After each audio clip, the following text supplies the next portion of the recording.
Methods used for cooling of a turbo alternator. First method radial ventilation.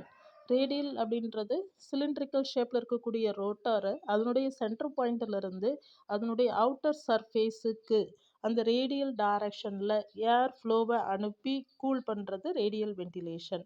Axial ventilation அப்படின்றது ரோட்டருடைய length wise டைரக்ஷனில் ஏர் ducts எல்லாம் அமைச்சு ventilating டக்ட்ஸை அமைச்சு டக்ஸுன்றது ஹோல் ஏர் ஃப்ளோ ஆகுறதுக்கான ஹோலை லென்த் வைஸில் அமைச்சு அதில் ஏரை அனுப்பி ரோட்டார் ஸ்டேட்டர் எல்லாம் கூல் பண்ணுறது ஆக்சியல் வென்டிலேஷன்.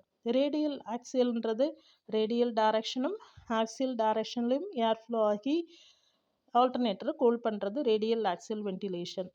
அடுத்தது க்ளோஸ்டு சர்க்யூட் வென்டிலேஷன் அப்படின்றது ஆல்டர்னேட்டர் ஃபுல்லாக கவர் பண்ணிவிட்டு உள்ள கூலிங் மீடியம் ஏரோ அல்லது ஹைட்ரஜனோ ஃப்ளோ ஆகி உள்ளே இருக்கக்கூடிய ஹீட்டை எல்லாம் எடுத்துட்டு அதை ரிமூவ் பண்ணுற மாதிரி அமைப்பு வச்சுருப்பாங்க. இந்த அமைப்பு க்ளோஸ்டு சர்க்யூட் வென்டிலேஷன்.